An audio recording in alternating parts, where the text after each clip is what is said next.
அஸ்ஸலாமு அலைக்கும் வரஹ்மத்துல்லாஹி தஆலா வபரகாத்துஹு. அல்ஹம்துலில்லாஹ் அல்ஹம்துலில்லாஹி ரப்பில் ஆலமீன். வஸ்ஸலாத்து வஸ்ஸலாமு அலா சய்யிதினா முஹம்மதின் வ அலா ஆலிஹி வ ஸஹ்பிஹி அஜ்மஈன். قال الله تعالى في القرآن العظيم والفرقان المجيد. أعوذ بالله من الشيطان الرجيم. بسم الله الرحمن الرحيم. قل إن كنتم تحبون الله فاتبعوني يحببكم الله ويغفر لكم ذنوبكم والله غفور رحيم. صدق الله مولانا العظيم. கண்ணியத்துக்குரிய அல்லாஹ்வின் நல்லடியார்களே, அல்லாஹு ஜல்ல சுப்ஹானஹு வ தஆலா அன்னல் முஹம்மது ரசூலுல்லாஹி ஸல்லல்லாஹு அலைஹி வஸல்லம் அவர்களை இறுதி தூதராக அனுப்பி அவர்களின் உம்மத்துக்களாக நம்மை ஆக்கியிருப்பது பாக்கியங்களில் மிகப்பெரிய பாக்கியம். நபி மூசா அலைஹி ஸலாத்து வஸ்ஸலாம் அல்லாஹ்விடத்தில், யா அல்லாஹ், என்னை நபியாக ரசூலாக வேதம் கொடுத்த ஒருவராக அனுப்பி இருப்பதில் நான் காணும் பெருமையை விட, அதில் கொள்ளும் ஆனந்தத்தை விட, என்னை முஹம்மது நபி ஸல்லல்லாஹு அலைஹி வஸல்லம் அவர்களின் உம்மத்து மார்களில் ஒருவனாக என்னை நீ ஆக்கியிருந்தால் நான் மிகவும் பெரிய பெருமிதமும் ஆனந்தமும் கொள்வேன் என்று ஒரு நபியே சொல்லக்கூடிய அளவிற்கு நாம் மாண்பும் மகத்துவமும் மேன்மையும் பெற்றவர்கள் என்பதை நாம் உள்வாங்கிக் கொள்ள வேண்டிய அவசியமும், அதற்கு கோடான கோடி நன்றிகளை அல்லாஹ்விற்கு செலுத்த வேண்டிய கடமையும் நமக்கு இருக்கிறது. அந்த நபிகள் நாயகம் ஸல்லல்லாஹு அலைஹி வஸல்லம் அவர்கள் மனித சமூகத்திற்கு நிறைய நல்ல உபதேசங்களை சொல்லுகிற வரிசையில் அவர்களின் ஹதீஸ்களிலே ஒற்றை ஒற்றை வார்த்தைகளை கொண்டு உபதேசங்கள், இரண்டு இரண்டு சொற்றொடர்களை கொண்ட உபதேசங்கள், மூன்று மூன்று கருத்துக்களை கொண்டிருக்கிற உபதேசங்கள், நான்கு உபதேசங்களை கொண்ட உபதேசங்கள், ஐந்து வரிகளை கொண்டிருக்கிற உபதேசங்கள் என இப்படி அவர்களின் ஹதீஸ்களுக்குள்ளே போகிற போது வார்த்தைகளை கொண்டும் நாம் பிரமிக்கத்தக்க வகைகளில் வார்த்தைகளும் வாக்கியங்களும் மட்டுமல்ல, அது வாழ்க்கைக்கும் பயன்படக்கூடிய நிறைய செய்திகளை சொல்லியிருக்கிறார்கள். அந்த அடிப்படையில் மூன்று மூன்று செய்திகளாக சொன்ன அந்த தகவல்களை உள்ளடக்கிய கிதாபுகள் அரபியிலும் அது சார்ந்திருக்கிற பிற மொழிகளிலும் மொழிபெயர்க்கப்பட்டு இந்த மூன்று மூன்று விஷயங்கள், முத்தான கருத்துக்கள் நிறைய இந்த உம்மத்துக்கு எடுத்து சொல்லப்பட்டு கொண்டே இருக்கிறது. அவைகள் அத்தனையும் நாம் பார்ப்பதை விட, இந்த உலகத்தில் மனிதன் விரும்புவது வெற்றியை மட்டும்தான். எல்லா நிலையிலும் நம்ம வெற்றி பெறணும், நம்ம தோற்றக்கூடாது அப்படின்னு மனிதன் கருதுவான். தோல்வியை மனிதன் விரும்புவதில்லை, வெற்றியை மட்டுமே மனிதன் அதிகம் நாடுகிறான். அப்ப ரசூல் ஸல்லல்லாஹு அலைஹி வஸல்லம் வெற்றி பெறுவதற்கு என்று ஒரு மூன்று விஷயத்தை சொன்னார்கள். தோல்வி தவிர்ப்பதற்கு, தோல்வியை தரக்கூடியவைகள் என்று மூன்று விஷயத்தை சொன்னார்கள். இதை மட்டும் இன்றைய கருத்துக்களில் நாம் கொள்ள வேண்டும். ஒவ்வொரு தனி மனித வாழ்க்கையிலும் ஈமான் கொண்டவர்கள் கவனத்தில் கொள்ள வேண்டிய முக்கியமான செய்தி, உங்கள் வாழ்க்கையில் நீங்கள் ஈடேற்றம் என்ற வெற்றியை பெறுவதற்கு இந்த மூன்று விஷயங்களை எல்லா கட்டத்திலும் கடைபிடித்துக் கொள்ளுங்கள்.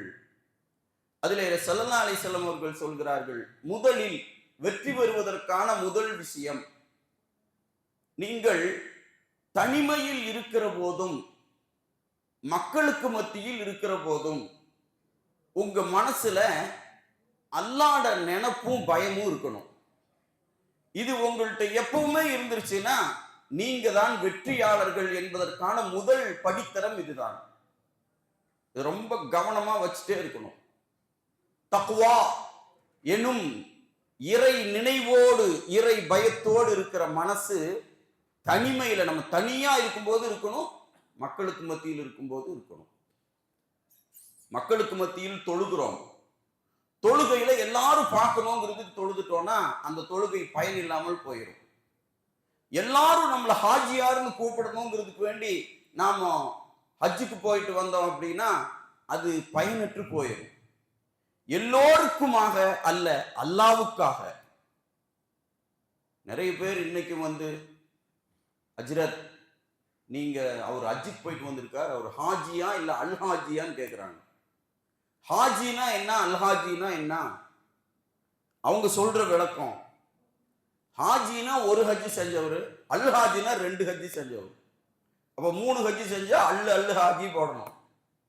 இல்லை, அரபுல ஒரு அரபு வார்த்தையை எழுவதற்கு முன்னால் இங்கிலீஷ்ல எப்படி தி அப்படின்னு போட்டுட்டு ஒரு வார்த்தை எழுதுவாங்க. அரபியில குர்ஆன் அப்படிங்கிறது சொல்லலாம், அதை எழுதணும்னா அல் குர்ஆன் அப்படிதான் எழுதணும், அல் போடணும், அது எழுத்து வடிவத்தில் அந்த அல் போடணும். ஹதீஸ் அப்படி எழுதணும், அதை சொல்லலாம், எழுதும் போது அல் ஹதீஸ் அப்படின்னு அல் என்பதை சேர்த்து கொள்ள வேண்டும். இப்படி அரபியில தனித்து அல்லாஹ் ரஹ்மான் அப்படிங்கிறோம், எழுதும் போது அர் ரஹ்மான் அப்படின்னு எழுதணும். இந்த அல் என்பது ஒரு அரபு வார்த்தையை எழுதுகிற போது எழுத்து வடிவத்தில் சேர்த்துகிற ஒன்று. அப்ப ஹாஜி அப்படின்னு அரபியில எழுதணும்னா அதுக்கு முன்னாடி அல்ஹாஜ் அப்படின்னு போட்டுருது. இது ஒரு தடவை ஹஜ் செஞ்சாலும் அப்படித்தான், 100 தடவை ஹஜ் செஞ்சாலும் தெரிதான், அவரு அல்ஹாஜ் தான் எழுத்து வடிவத்தில். ஆக தொழுகையாகட்டும், ஹஜ் ஆகட்டும், இன்னவிர எந்த தர்மங்கள் ஆகட்டும், மக்க பார்க்கணும் அப்படிங்கிறதுக்கு செஞ்சிட்டோம் அப்படின்னா அது இறை நினைவோடும் தக்குவாவோடும் கூடியது அல்ல. நாளைக்கு மறுமையில அல்லாஹ் கூப்பிட்டு நீங்களெல்லாம் சொர்க்கத்துக்கு போங்க சொர்க்கத்துக்கு போகன்னு அனுப்பிச்சு விட்டு இருக்கும் போது ஒரு 4 வகையினர்கள் நிற்பாங்களா? நானும் உலகத்துல ஆபிது தொழுதேன், இபாதத்து செஞ்சேன். அல்லாஹ் சொல்லுவானா, நீங்கள் இறையச்சத்தோடும் என் நினைவோடும் தொழுகலை, எனக்கு வேண்டி தொழுகல, மக்களுக்கு வேண்டி தொழுதீங்க, இந்த சைடு தள்ளி நில்லுங்க. ஆபிதுக்கு சொர்க்கம் இல்லை. ஒரு தர்மம் செய்தவர் வருவார், நான் நிறைய தர்மம் செஞ்சேன் துனியாவுல, அல்லாஹ் சொல்லுவான் அது என் நினைவோடும் தக்குவாவோடும் இல்லை, உங்களை எல்லாரும் இவர் பயங்கரமா தர்மம் செய்வாரு அப்படின்னு சொல்லணுங்கிறதுக்கு வேண்டி நீங்க செஞ்சுட்டீங்க, அந்த தர்மம் உங்களுக்கு சொர்க்கத்துக்கு சேர்க்காது, தள்ளி நின்றுவான். அதே மாதிரி ஒரு ஆலிம் வருவார், நான் பெரிய ஆலிம், இல்மை படித்தேன் மக்களுக்காக, அல்லாஹ் சொல்லுவான் எல்லாரும் உங்களை பெரிய அஜிர்த்துன்னு சொல்லணும் அப்படின்னு நீங்க செஞ்சீங்க, அது உலகத்திலேயே கிடைச்சிருச்சு, மக்களுக்காக செய்தீர்கள், அல்லாஹ்வோட நினைப்புக்கும் அல்லாஹ்வோட தக்குவாவோடு செய்யல, ஆலிமுக்கு சொர்க்கம் இல்லை. இது எல்லாத்தை விட உயிர் விட்ட ஒரு ஷஹீது வருவார், நான் தீனுக்கு உயிர் விட்டவன், அல்லாஹ் சொல்லுவான் உலகத்துல நீங்க நான் பெரிய வீரனப்பா, அவரு மாதிரி தகுதிசாலி இஸ்லாத்துக்கு யாரும் இல்லைன்னு எல்லாரும் புகழணுங்கிற எண்ணம் தான் இருந்துச்சு.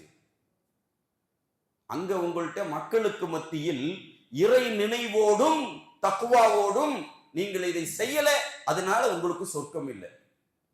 இந்த இபாதத்துகள் எல்லாமே கோடி கோடியா தர்மம் செஞ்சும் உயிரை கொடுத்தும் நின்னு வணங்கியும் நிறைய மார்க்கத்தை படிச்சும் எந்த பயனற்று போவதற்கு காரணம் என்னவென்றால், நாம் மக்களுக்கு மத்தியில் நமது எண்ணங்களை, இபாதத்துகளை இறை நினைவோடும் தக்குவாவோடும் ஆக்கிக் கொள்ளவில்லை. சபையில் மக்களுக்கு மத்தியில் நீங்கள் செய்கிற காரியங்களில் அது இபாதத்துகளாகட்டும், எந்த ஒரு நல்ல காரியமாகட்டும், அது அல்லாஹ் நினைவோடு தக்குவாவோடு இருப்பதை நீங்க பார்த்துக்கிறீங்க, நீங்க வெற்றி அடைவீர்கள். தனிமையில அப்பவும் அல்லாஹ்வோட நினைப்பு இருக்கணும். ஒவ்வொரு மனிதனும் தனிமையை ஒவ்வொரு நாளும் நாம் கண்டே தீர்வோம். உதாரணத்துக்கு கழிவறை, குளிக்கும் இடம், இங்க அந்த நினைப்பு வரணும். வெற்றி அடைவதற்கான இடத்துல இங்க நாம நடந்துக்கிற வகையும் இருக்கு. குளிக்கும் போது முட்டியிலிருந்து இடுப்பு வரைக்கும் மறைச்சிட்டு குளிக்கணும். இது தீன் சொல்லி தருகிற ஒரு அதபு, தர்தீப். ஜட்டி போட்டுட்டு நாம முட்டி தெரியுற மாதிரி இப்படி ஜட்டியோடு நாம உள்ள குளிக்க கூடாது. ஒரு தொழுகையாளி, ஒரு மூமின், அது ஆணாகட்டும் பெண்ணாகட்டும், யாருமே இல்லையே அப்படின்னு கதவு சாத்திட்டு நிர்வாணமா குளிக்க கூடாது. நாம் துண்டு உடுத்துறோம் அப்படின்னா அது முட்டி இடுப்பு இது மறைக்கணும். பெண்கள் குளிக்கிறாங்க அப்படின்னா அந்த பெண்கள் மார்பிலிருந்து முட்டி வரையும் மறைத்த நிலையில் அந்த பெண்கள் உள்ளுக்குள்ள குளிக்கணும். ஏன்னா ஒரு மூமினின் எண்ணம் என்பது எல்லா நிலையிலும் அல்லாஹ்வின் பார்வையில் நாம் இருக்கிறோம். இதுதான் ஈமானுடைய மிக முக்கியமான ஒரு நம்பிக்கை. அப்போ பாத்ரூம்ல போய் கதவை சாத்திட்டோம் அப்படின்னதுமே நிர்வாணமாக குளிப்பதோ அல்லது நமக்கு சொல்லித்தரப்பட்டிருக்கிற வகைகளிலிருந்து மாறி நாம் குளிப்பதோ அப்படிப்பட்ட நிலைகளை எல்லாம் தவிர்த்து கொள்ளுதல் இருக்குதே, இது தனிமையில் அல்லாஹ்வின் நினைவோடு இருப்பது. யாருமே பார்க்கலப்பா, யாரும் இல்லை அப்படிங்கிறதுக்காக வேண்டி இது போன்ற விஷயங்களில் நாம் கவனக்குறைவு ஏற்படுத்தி விடக் கூடாது. ஒரு பிரசித்தி பெற்ற ஒரு எல்லா இடத்திலும் சொல்லப்படுகிற வரலாறு இது. ஒரு பாலைவன பிரதேசத்தில் ஆடு மேய்த்துக் கொண்டிருக்கிற ஒரு சிறுவன், உமர் ரலியல்லாஹு தஆலா அன்ஹு அந்த சிறுவனை பார்த்து, நீ ஆடு மேய்க்கிறாய், இங்கே யாருமே இல்லை, நீ மட்டும் இருக்கிறாய், ஆடும் இருக்குது. இவர் ஒரு டெஸ்ட் வைக்கிறாங்க. அதிலிருந்து ஒரு ஆட்டை எனக்கு கொடுத்துரு, உன்னுடைய ஓனர் முதலாளி கேட்டா ஓனாய் பிடிச்சிட்டு போயிருச்சுன்னு சொல்லிடு என்று இவர்களே ஒரு ஐடியாவை கொடுத்துட்டு ஒரு சோதனைக்காக வேண்டி அந்த சின்ன பையன்கிட்ட கேட்கிறாங்க. அந்த பையனும் ஆடு மேய்க்கக்கூடிய சின்ன இடையன், கால் டவுசர் மட்டும் போட்டிருக்கான். அந்த பாலைவனத்துல அவன் சட்டை கூட போடல, வெறுமேலோட இருக்கிறான், கால்ல செருப்பு கூட இல்லை. பாலைவன காட்டு பகுதியிலே அவன் ஆடை மேய்த்துக் கொண்டிருக்கிற சூழலிலே அவனிடத்தில் இப்படி கேட்டபோது அந்த சிறுவன் சொன்னானாம், உமர் ரலியல்லாஹு தஆலா ஹலீஃபா அவர்களிடத்தில், நீங்கள் யார் என்று எனக்கு தெரியாது, நீங்கள் சொல்வதை போல ஒரு ஆட்டுக்குட்டியை பிடிச்சு உங்க கையில நான் தந்துட்டு என் ஓனர்கிட்ட ஓனாய் பிடித்து போனது என்று நான் சொல்லிவிட்டால் என் ஓனரும் ஒன்னும் சொல்ல மாட்டார். ஆனால் என்னுடைய அல்லாஹ் என்னை பார்த்துட்டு இருக்கான் என்று சொன்னபோது உமர் ரலியல்லாஹு தஆலா அவர்கள் கண்ணீர் வடித்து விட்டார்கள். தனிமையில் அல்லாஹுவை நினைவு கூற வேண்டும் என்கின்ற சிந்தனையை எனக்கு ஊட்டியது அந்த ஆடு மேய்த்த சின்னஞ்சிறு இளைஞன், அந்த சிறுவன். உமர் ரலியல்லாஹு தஆலா அவர்கள் சொல்லி சொல்லியே பெருமிதம் கொள்வார்களாம். இதுதான் ரசூலுல்லாஹி ஸல்லல்லாஹு அலைஹி வஸல்லம் சொன்னது. வெற்றி பெற வேண்டுமா, தனிமையிலும் மக்கள் மத்தியிலும் நீங்கள் செய்கிற எல்லா காரியத்திலும் இறை நினைவு, இறை அச்சம் உங்களிடத்தில் இருக்கணும். இது இருந்தா நிரந்தர வெற்றிக்கான முதல் படிக்கட்டு இதுதான். இரண்டாவதாக நபிகள் நாயகம் ஸல்லல்லாஹு அலைஹி வஸல்லம் சொன்னார்கள், உங்க விருப்பு வெறுப்பு எதுவாக இருந்தாலும் உண்மையா இருந்திருக்க. விருப்பத்துல ஒண்ணு வெறுப்புல ஒண்ணு அப்படியெல்லாம் இருக்கக்கூடாது. எந்த நிலையிலும் உண்மையா இருந்துட்டு போயிடணும், அவ்வளவுதான். இப்படி இருந்துட்டீங்கன்னா நீங்க தான் ஜெயிச்சவங்க. இது உத்தரவாதமாகவே ஸல்லல்லாஹு அலைஹி வஸல்லம் அவர்கள் சொல்கிறார்கள்.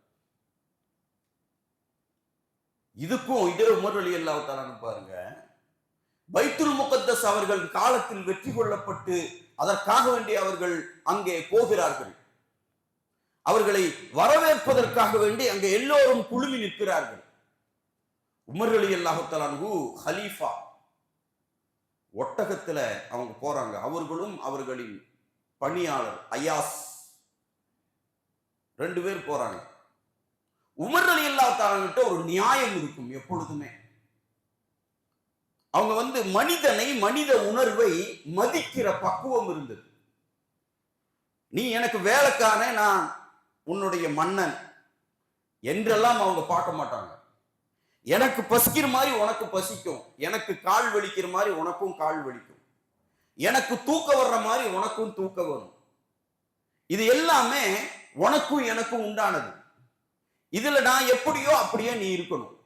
இத ரொம்ப பேணுவாங்க உமர் ரலியல்லாஹு தஆலா.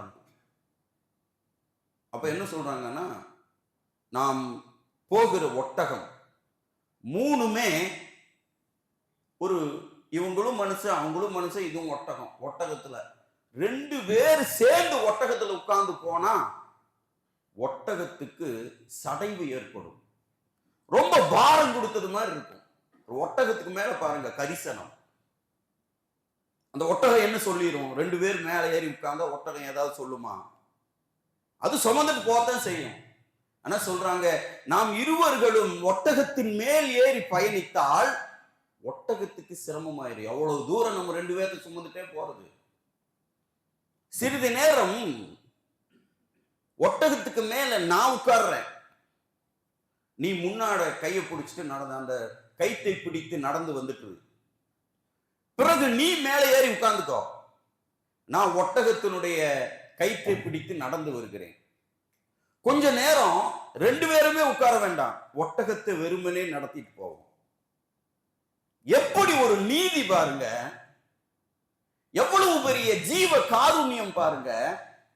ஒரு வேலைக்காரர் இடத்துலையும் ஒரு ஒட்டகத்திடத்திலையும் ஒரு நீதிய நேர்மைய அந்த உணர்வை மதிக்கிற பக்குவம் இருக்குதே. இதுதான் நபிகள் நாயகம் ஸல்லல்லாஹு அலைஹி வஸல்லம் அவர்கள் இஸ்லாத்தின் வாயிலாக, ஈமானின் வாயிலாக, கலிமாவின் வாயிலாக ஊட்டி வளர்த்த அந்த நீதி பரிபாலனம். அதை அப்படியே பின்பற்றினாங்க. அப்படி போகும்போது அவரு இல்ல வேண்டங்க, நீங்க மேல உட்கார்ந்து வாங்க, நான் வேலைக்காரன் தானே, நானே பிடிச்சிட்டு வர்றேன்னு அவரு சொல்றாரு. அதெல்லாம் இல்லப்பா, நீயும் மனுஷன் தானே, உனக்கும் நடந்தா வலிக்கும் தானே, இதெல்லாம் சொல்லிட்டு உமர் ரலியல்லாஹு தஆலா அன்ஹு அவர்கள் கொஞ்சம் தூரம் நடந்து போறாங்க. மேல வேலைக்காரரை வச்சுட்டு இவரு ஹலீஃபா ஒட்டகத்தை கயிறு பிடிச்சு நடத்தி கூட்டிட்டு போயிட்டே இருக்காங்க. இந்த இடத்துல யாருமே இல்லை. அந்த ஒட்டகம் பாலைவன பிரதேசத்துல, ஒட்டகம் ஹலீஃபா அந்த பணியாளர் போறாங்க. போயிட்டு இருக்கும்போது இப்படி மாறி மாறி போய் அந்த பைத்துல் முகத்தஸ் நெருங்குற சமயத்துல ஒரு என்ன தவணை வருதுன்னா, மேல அந்த வேலைக்காரர் உட்காரணும், கீழே இவரு அந்த ஒட்டகத்தை கைத்து பிடிச்சிட்டு பைத்துல் முகத்து வாசல் வரையும் போகணும். இந்த முறை வந்துருச்சு. இப்ப இந்த வேலைக்காரருக்கு பயங்கரமான சங்கடம். அப்ப அவர் உடனே, வேண்டங்க, இவ்வளவு தூரம் மாறி மாறி வந்துட்டோம், இப்போ எல்லாரும் அங்க நின்று பார்த்துட்டு இருக்காங்க, நம்ம போகும்போது உங்களை வரவேற்க எல்லோரும் நிற்கிறார்கள். இந்த தருணத்துல நான் வேலைக்காரன் மேல உட்கார்ந்து நீங்க கைத்து பிடிச்சிட்டு போனா அது எனக்கே சங்கடமா இருக்குதுங்க. உமர் ரலியல்லாஹு தஆலா அவர்கள் சொன்னார்கள், அதற்காக வேண்டி ஒரு நீதியின் முறையை நான் எப்படி விடுவது? அதெல்லாம் வேண்டாம். விருப்பு வெறுப்பு எனக்கு, நான் ஹலீஃபா, நான் இந்த நாட்டை ஆளக்கூடியவன் என்றெல்லாம் என் நப்சு, என் மனசு ஒரு விருப்புல இருந்தாலும், இந்த விருப்பத்தில வெறுப்புல எதுவாக இருந்தாலும் உண்மை, நீதி, நேர்மை என்று எது இருக்கிறதோ அதில் நடந்து கொள்வது. பரவாயில்லை, நான் கீழே பிடிச்சுக்கிறேன், நீ மேலேயே உட்காருன்னு கூட்டிட்டு பைத்துல் முகத்தஸ் வாசல்ல இவரை வரவேற்க நின்ற அத்தனை பேர்களுக்கு முன்னால் ஒரு ஒட்டகத்தின் மேல் ஒரு அடிமை வேலைக்காரனை உட்கார வைத்துக் கொண்டு கீழே இவர்கள் அப்படியே பிடிச்சிட்டு போய் அதுவரையும் போனாங்க. அப்படின்னா மனிதர்களுக்காக வேண்டி அல்ல, அல்லாஹ்வுக்காக வேண்டி விருப்பு வெறுப்புகளை கடந்து உண்மையை நேசிப்பது, உண்மையாக இருத்தல். அதுக்கு அல்லாஹ் கொடுத்த பரிசு மிக பெருசு. உமர் ரலியல்லாஹு தஆலா அவர்களுக்கு சொர்க்கத்தின் அஷரத்துல் முபஷ்ஷரா, சொர்க்கத்திற்கு நன்மாராயம் கூறப்பட்டவர்களில் அவரும் ஒருவர். சாதாரணமான சிறப்பு அல்லாஹ் கொடுக்கல. இந்த துன்யா இருக்கும் வரைக்கும் பேசப்படும் நீதியின், நேர்மையின், உண்மையின் உறைவிடமாக நிற்கக்கூடியவர்கள் ஹஜ்ரத் வரலாற்றில் உமர் கத்தாப் ரலியல்லாஹு தஆலா.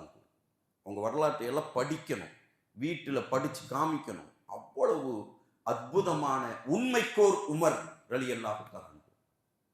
விருப்பு வெறுப்பு ரெண்டுல நீங்க உண்மையா இருந்திருங்க.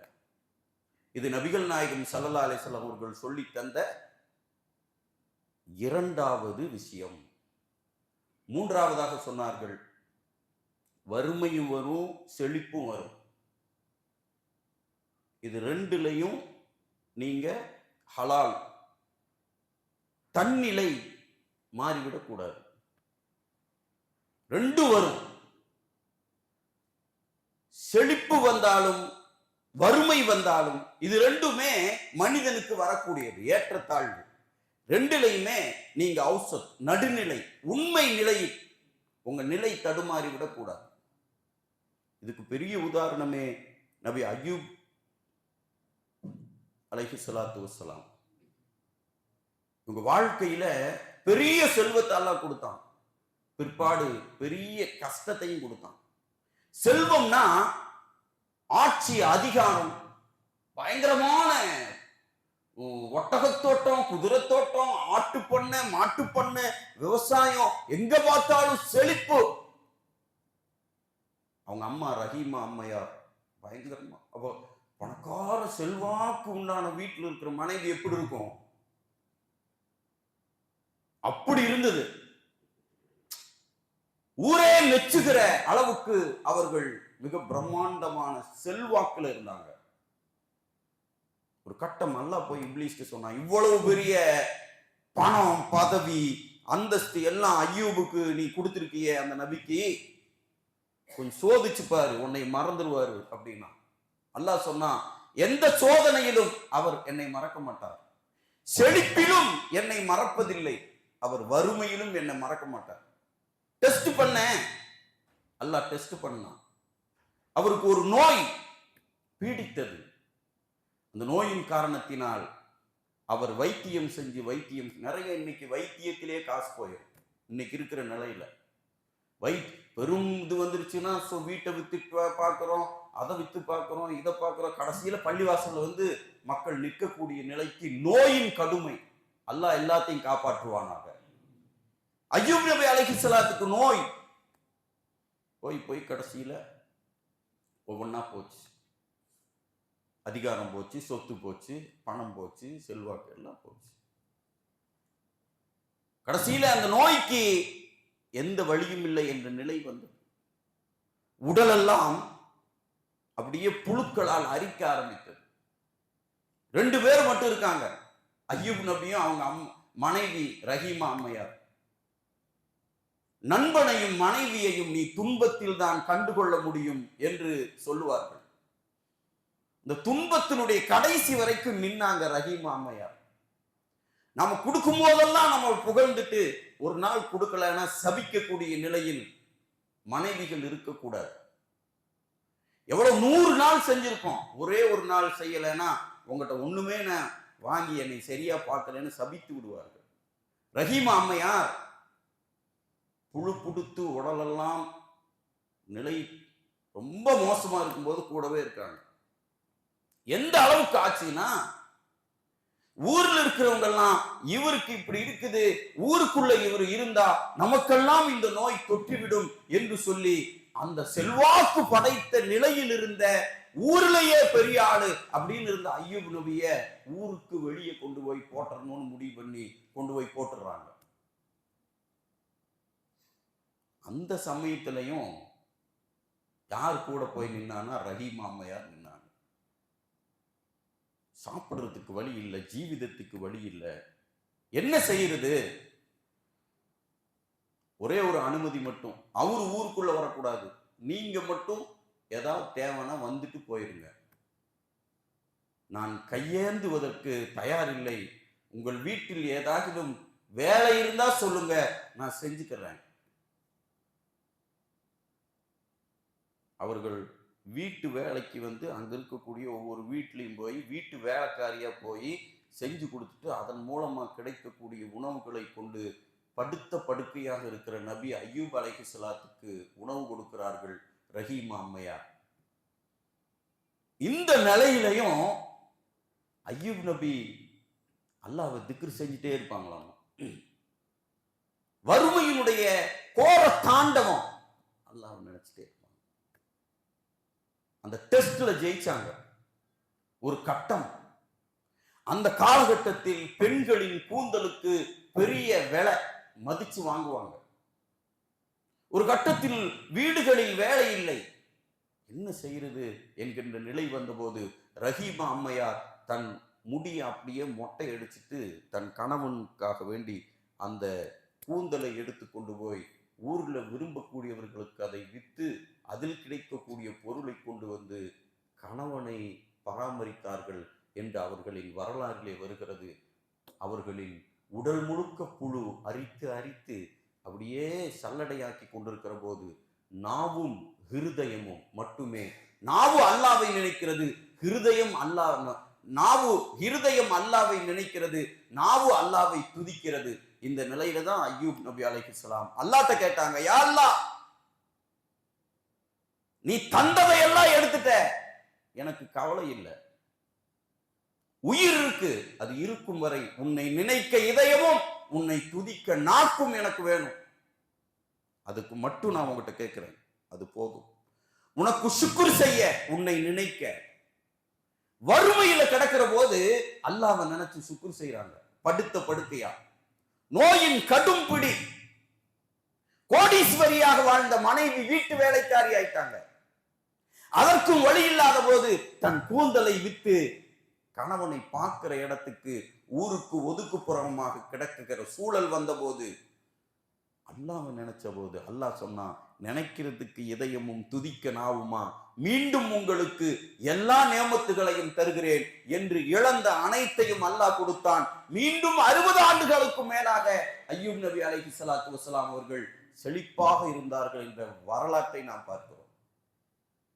வறுமை வந்தாலும் சரி, செழிப்பு வந்தாலும் சரி, தன்னிலை மாறாத சூழல். உங்க வாழ்க்கையில கஷ்டத்துல அப்படியே உண்மைய, தீன, நியாயத்தை துறந்து போகிவிடக்கூடாது. இருக்கிறது என்பதற்காக வேண்டி நாம் பெரிய அளவிலே ஆர்ப்பரித்து விடக்கூடாது, இல்லை என்பதற்காக துவண்டு விடவும் கூடாது. இது 3வது விஷயமாக நபிகள் நாயகம் ஸல்லல்லாஹு அலைஹி வஸல்லம் அவர்கள் சொன்னார்கள். அதற்கடுத்து, நீங்கள் தோல்வி அடைவதற்கான 3 காரணம், அதையும் ரசூலுல்லாஹ் சொல்றாங்க. உங்களுக்கு தோல்வி வருவதற்கான 3 காரணம், இதில் கவனமாக இருங்கள். எந்த காரணம் கொண்டும் மனோ இச்சைக்கு அடிமையாகி விடாதீர்கள். அது உங்களை நிரந்தர தோல்வியை இங்கும் அங்கும் ஆக்கிவிடும். நஃப்ஸுக்கு கட்டுப்படுறது. இன்னைக்கு தீமையான மது பழக்கம், சூதாட்டம், இந்த மாதிரி என்னென்னமெல்லாம் இருக்கோ, இதுல எல்லாம் ஈடுபடுற யாரை கூப்பிட்டு நீங்க கேட்டாலும் அவங்க புத்தி சொல்லும் இது தப்புதான். அவங்க அறிவு இது தப்புன்னு சொல்லும். குடியை கெடுக்கும், குடிப்பழக்கம் உடல் நலத்தை கெடுக்கும் அப்படின்னே போடப்பட்டிருக்கும். அதை படிப்பாங்க, அது சரிதான். இவர்களின் புத்தி, அறிவு அதை ஏற்றுக்கொள்ளும். ஆனால் இந்த தீமை பழக்கத்திற்கு இவர்களின் மனோ இச்சை, இதுதான் நஃப்ஸு. கெட்ட நஃப்ஸுக்கு சொல்ல பெயர் தமிழ்ல சொல்றதுதான் மனோ இச்சை. இதுல அடிமையாயிட்டாங்க அப்படின்னா, அதான் ரசூலுல்லாஹ் சொல்றாங்க, மனோ இச்சைக்கு கட்டுப்படுவது, அடுத்து சொல்லுவாங்க அதுக்கு அடிமையாகி விடுவது. ஆயிட்டா உங்களுக்கு தோல்வி, நிரந்தர தோல்விக்கான வழி அவைகளில் உருவாகிடும். அதனால இதுல ரொம்ப ஜாக்கிரதையாக இருங்கள் என்று கண்மணி நாயகம் ரசூலுல்லாஹி ஸல்லல்லாஹு அலைஹி வஸல்லம் சொன்னார். 2வது தோல்விக்கான காரணத்தை சொல்கிற போது, உலகத்தில் மனிதன் ஆசையோடு படைக்கப்பட்டிருக்கிறான். ஆசைகளை மனம் சுமந்து பட்டதெல்லாம் துன்பம், அருள்மறையை தந்த உன்னை நினைப்பதில் தான் இன்பம், நாளை வரும் உலகம் அது நல்லோர்க்கு சொந்தம், நானும் அதில் சேர்ந்திடவே நாடிடும் என் நெஞ்சம் என்று சொல்வதை போல ஆசைகளை மனம் சுமந்து இந்த உலகத்தில் எல்லாம் மனித வாழ்க்கை. ஆனால் இஸ்லாம் என்ன சொல்லுதுன்னா, ஆசைப்படுங்க, பேராசைப்படாதீங்க. நபிகள் நாயகம் ஸல்லல்லாஹு அலைஹி வஸல்லம் சொன்னார்கள், பேராசைகளில் அதிகம் ஆட்பட்டு விடுவது நிரந்தர நஷ்டத்தை ஏற்படுத்திவிடும். ஈசா நபி காலத்துல தன்னுடைய சீடரோடு அவர்கள் ஒரு இடத்துக்கு பயணம் போகிறார்களாம். அப்போ ஒரு 3 உணவு ரொட்டி 3 பொட்டணங்களை எடுத்துக்கிட்டு போறாங்க. ஒரு இடத்துல அந்த சீடரோடு அந்த மனிதரோடு தங்கிட்டு நாம தூங்கி எழுந்திரிச்சிட்டு இதை நம்ம சாப்பிட்டுக்கலாம் அப்படின்னு சொல்லிட்டு வச்சுட்டு அந்த 2 பேரும் தூங்குறாங்க. ஆனா கூட வந்த மனுஷனுக்கு ஹவா நப்சு. இந்த ஹவா நப்சுனா நமக்கு கிடைச்சிடும், நமக்கு தூங்கிட்டு இருக்கும்போது இந்த ஆள் எந்திரிச்சு நல்லா பார்க்குறாரு. ஈசா நபி தூங்கிட்டு இருக்காரு. 3 பொட்டணம் சோறு, 3 பொட்டணம் ரொட்டி. சரி, அவர் தூங்கி எழுந்திரத்துக்குள்ள ஒன்று நம்ம சாப்பிட்றலான்னு ஒன்று சாப்பிட்டார். விழித்து ஈசா நபி சரி சாப்பிடலாம் உட்காருங்க. உட்காந்துட்டு 3 இருந்ததே 2 தான் இருக்கு, ஒன்று எங்கே போச்சுன்னு கேட்குறாரு. இவர் தெரியலையே அப்படின்ட்டார். ஈசா நபிக்கு என்ன இவர் இப்படி சொல்றாரு, நம்ம இவரும் நீங்களும் நானும் தான் இருக்கோம், வேற யார் வந்து எடுத்திருப்பா? இல்லை நீங்க சாப்பிட்டீங்களா? நான் சாப்பிடவே இல்லைங்க. ஈசா நபிக்கு வந்து தெரிஞ்சிருச்சு இவர் இந்த மாதிரி சாப்பிட்டு போட்டு இல்லைன்னு சொல்றாரு. திரும்ப திரும்ப கேட்கிறாரு, இல்லைங்க உண்மையா? அவன் உண்மையா? சில பேர் உறுதியா அடிப்பாங்க, அல்லாஹ் மேல சத்தியமான்றான் செஞ்சுட்டு, அவ்வளவுதான், ஒண்ணுமே நம்ம செய்ய முடியாது. எதுக்கு எடுத்தாலும் சத்தியம் பண்ணிடுவாங்க. அதே மாதிரி அவரு கொஞ்சம் கூட அவரு அந்த பொய் சொல்றதுல இருந்து அவரு அப்படியே உறுதியா இருக்காரு. இப்பதான் ஈசா நபி என்ன பண்ணாங்க, அப்படியா அவர் நபி தானே, மண் எடுத்து 3 குவியல் வச்சு குன் பிஹில்லா, அல்லாஹ்வின் பெயரை கொண்டு நீ ஆகும். பார்த்தா அது 3மே தங்க பொற்குவியல. இது ஒரு பொற்குவியல், இது ஒரு 3 பொற்குவியல். இந்த ஆள் பார்த்தாரு, ஏற்கனவே ஹவா நப்சு, எவ்வளவு கொடுத்தாலும் தீராது. ஆனதுமே என்னங்க இப்படி ஆக்கிட்டீங்க? ஒரு காரியமா தான், என்ன சொல்லுங்க, நம்ம 3 பொட்டணம் கொண்டு வந்தோம். ஆமா, 3ல் 1 நான் சாப்பிட்டேன், நீங்க 1 இப்ப சாப்பிட்டீங்க. ஏற்கனவே 1 யார் சாப்பிட்டான்னு தெரியாது. அதனால ஒரு குவியல் எனக்கு, ஒரு குவியல் உங்களுக்கு. 1 யார் சாப்பிட்டாங்களோ அவங்களுக்கு 1 தான். நான் தான் சாப்பிட்டேன், நான் தான் சாப்பிட்டேன். பாவி, ஏற்கனவே கேட்கும்போது சொல்லியிருக்கலாம்ல, பணத்தையும் காசையும் பார்த்ததும் இப்படி அப்படியா? இதுதானே உனக்கு வேணும், இனிமேலாவது உண்மையை பேசு, இந்த 3ஐயும் நீயே வச்சுக்கோ என்று சொல்லிவிட்டு அவர்கள் போயிட்டாங்க. இவருக்கு என்னடா இந்த 3 பொற்குவியில நம்ம எப்படி தூக்கிட்டு போறது, இவர் வேற விட்டுட்டு போயிட்டாரே. அது பார்க்குறாரு, ஆஹா ஆஹா, ஒரே ஆனந்தம், இதை எப்படி தூக்கிட்டு போறதுனே தெரியல. அப்பதான் ஒரு 2 பேர் வந்தாங்க. 2 பேர் வாளோடு வர்றான். அவன் கொள்ளக்காரனுங்க. வந்து பார்த்தா 3 குவியலோட ஒரு ஆள் உட்கார்ந்துருக்காரு. அவனுக்கு ஏற்கனவே கொள்ளையடிக்கிறவனுங்க. இதை பார்த்ததுமே என்ன, அவனுக்கு வாழை வச்சு வெட்டிடக்கூடாதுங்கிறதுக்கு வேண்டி, வாங்க வாங்க வாங்க, என்னை வெட்டிடாதீங்க வெட்டிடாதீங்க, நம்ம 3 பேர் இருக்கோம், 3 பேருக்கு 3 வச்சுக்கலாம், நான் 1 வச்சுக்கிறேன். இப்போ 2க்கு ஆசைப்பட்டு கடைசியில 1 தான் மிஞ்சிச்சு. அவனுக்கு வந்தவனுங்களும் இவனை மாதிரி ஹவா நப்ஸ். ஒவ்வொருத்தரும் என்ன நினைச்சான், 3 எனக்கு வேணும்னு நினைச்சான். தனக்கு 1ன்னு ஆனத அவன் ஏத்து, தனக்கானது அப்படிங்கறத ஏத்துக்கல, அடுத்தவனோடதும் எனக்கு வேணும் அப்படின்னு நினைச்சான். இந்த ஹவா நப்சு பேர் ஆசை, அடுத்தவன் பொருளுக்கு ஆசைப்படுறது. இந்த நிலையில அவனுக்கு 2 பேர் 3 பேர் இருக்கும்போது 3 பேருக்கு பசிக்குது. பசி வந்துருச்சுன்னா பணத்தை திங்க முடியாது. மாத்திரை மாதிரி தங்க காசு எடுத்து வாயில போட்டு முழுங்குவெல்லாம் முடியாது. முழுங்குனா செத்து போயிடுவான். எல்லாம் பொற்காசுகளோட உட்கார்ந்து இருக்கிறான். சரிப்பா பசிக்குது, யாராவது போய் உணவு எடுக்கிற இடத்துல உணவு வாங்கிட்டு வரட்டும். 2 பேர் இங்க காவலுக்கு இருங்க, ஒருத்தன் போயிட்டு வந்துடலாம் சொல்லிட்டு இவங்களுக்குள்ள இந்த கூட்டு களவாணிகள் முடிவு பண்ணி ஒருத்தன் போனான். 2 பேர் உட்கார்ந்துருக்காங்க. அங்க போனவனுக்கு நம்ம கொடுக்குற சோத்துல விஷத்தை கலந்து கொடுத்து அதை சாப்பிட்டு தான் அவனுக்கு 2 பேரும் மண்டை போட்டுறணும், 3ஐயும் நம்ம எடுத்துடணும். அங்க அவன், இங்க 2 பேரு அவன் சோத்தை கொண்டு வந்து தந்ததும் அவனை ஒரே போட்டு முடிச்சுட்டு 2ஐயும் நம்ம 1.5 வச்சுக்கலாம். இவனுக்கு திட்டம். அதே மாதிரி அவன் உணவு வாங்கிட்டு விஷம் கலந்து வந்தான். வந்ததுமே வர்ற வரவழியே 2 பேரும் சேர்ந்து அவனை போட்டாங்க. இப்ப 2 பேர் மட்டும் இருக்காங்க, அவன் செத்து போயிட்டான். உணவு தின்னாங்க, இவங்க 2 பேரும் இறந்து போயிட்டாங்க. இப்படி ஒரு வரலாறை ஈசா நபியினுடைய வரலாற்றிலே அப்படி குறிப்பிட்டு சொல்லுவார்கள். என்னன்னா, தனக்கென்று தரப்பட்டிருப்பதை திருப்தி கொள்வது போதும் என்ற மனம் இல்லாமல் ஹவானப்சு, பேராசை, கடைசி மூச்சு வரைக்கும் பேராசையிலேயே வாழ்ந்து பேராசையிலேயே செத்துறது. சிலர் இருக்காங்க, உசிரே போகல, என்னங்க செய்யறது, 500 ரூபாய் கட்டு எடுத்து முன்னாடி ஆட்டுங்க, என்னங்க சொல்றீங்க, ஆமா அப்படி சிக்குன்னு ஆட்டுறோம். ஒருத்தட்ட என்ன பண்றது, தங்கத்தை உரசி தொண்டையில தடவுங்க. என்னன்னா அப்படி இருக்காங்க, உசுர் இழுக்கும், உலகத்தை விட்டு போக மனசே இருக்காது. ஆக இந்த பேராசை என்பது வந்துவிட்டால் நமக்குன்னு எவ்வளவு கொடுத்தாலும் மனசு நிறையவே நிறையாது. இது வெற்றியின் அடையாளம் அல்ல, தோல்வியின் அடையாளம். நபிகள் நாயகம் ஸல்லல்லாஹு அலைஹி வஸல்லம் சொன்னார்கள்.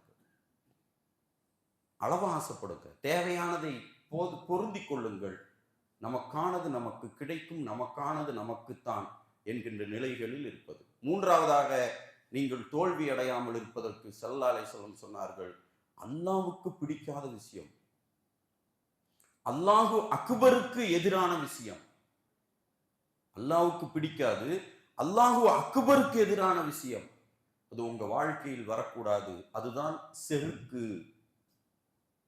செருக்கு அப்படின்னா தற்பெருமை, அந்த அனானியத் என்று சொல்கிற ஆணவம். இது இருக்கிற தீமையிலேயே மிகவும் மோசமான தீமை இதுதான் என நபிகள் நாயகம் ஸல்லல்லாஹு அலைஹி வஸல்லம் சொன்னார்கள். இன்னைக்கு உலகத்துல கொலைகளுக்கு பெயர் வச்சிருக்கான்.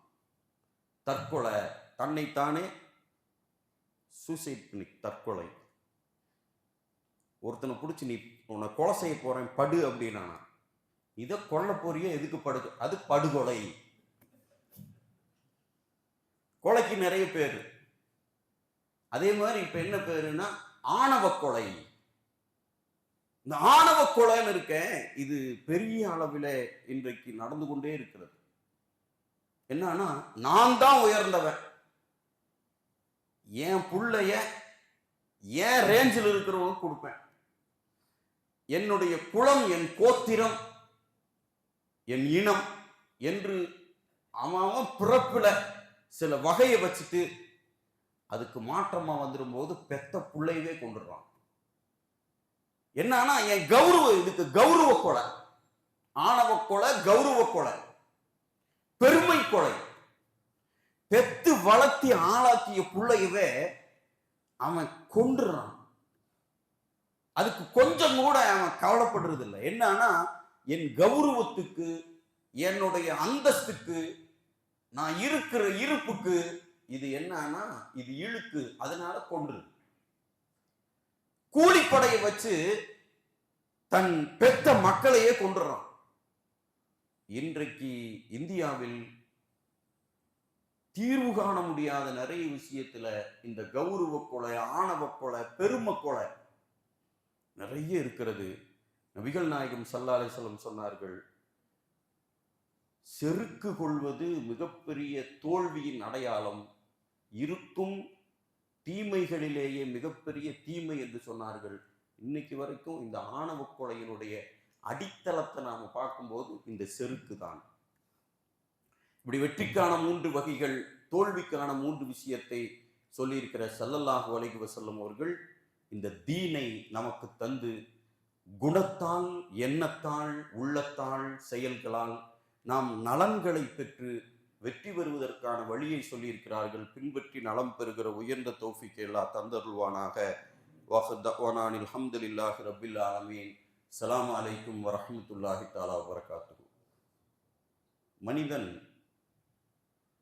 தீமைகளிலிருந்தும் தோல்விகளிலிருந்தும், சோதனை, கஷ்டம், இந்த மாதிரி விஷயத்துல இருந்தெல்லாம் நமக்கு எந்த ரீதியில எப்படி கஷ்டம் வருதுன்னு நமக்கே தெரியாது. அந்த எல்லா ஷர்றுகளிலிருந்தும் பாதுகாத்துக் கொள்வதற்கு அல்லாஹ்விடத்தில் நீங்கள் கேட்டுக்கொள்ளுங்கள் என்று ஸல்லல்லாஹு அலைஹி வஸல்லம் ஒரு துஆவை சொன்னார்கள். அஊது பி கலிமாத்தில்லாஹி தாம்மாத்தி குல்லிஹா மின் ஷர்ரி மா ஹலக். அஊது பி கலிமாத்தில்லாஹி தாம்மாத்தி குல்லிஹா மின் ஷர்ரி மா ஹலக். எல்லா ஹல்குகளிலிருந்தும் அல்லாஹ்விடத்தில் அதன் தீமைகளிலிருந்து பாதுகாப்பு தேடக்கூடிய, அல்லாஹ்வே எனக்கு பாதுகாப்பை கொடு என்று கேட்கக்கூடிய இந்த துவாவை நீங்கள் ஓதி வாருங்கள். உங்களுக்கு ஏற்படுகிற ஷர்றுகள் அல்லாஹ் புறத்திலிருந்து பாதுகாக்கப்படும் என ஸல்லல்லாஹு அலைஹி வஸல்லம் அவர்கள் சொல்லியிருக்கிறார்கள். அல்லாஹ் அப்படிப்பட்ட நற்சூழலை தந்தருள்வானாக. அல்லாஹும்ம ஸல்லி அலா சய்யிதினா முஹம்மதின் வ அலா ஆலி சய்யிதினா முஹம்மதின் வ பாரிக் வ ஸல்லிம் அலைஹிம். اللهم اغفر لنا ذنوبنا يا رب العالمين. أعوذ بكلمات الله التامات كلها من شر ما خلق. اللهم رب ارحمهما كما ربياني صغيرا. ربنا هب لنا من أزواجنا وذرياتنا قرة أعين واجعلنا للمتقين إماما. صلى الله تعالى وسلم على خير خلقه سيدنا محمد وآله وصحبه أجمعين والحمد لله رب العالمين. صلى الله على محمد صلى الله عليه وسلم. صلى الله على محمد صلى الله عليه وسلم. صلى الله على محمد يا ربي صلي وسلم. السلام عليكم.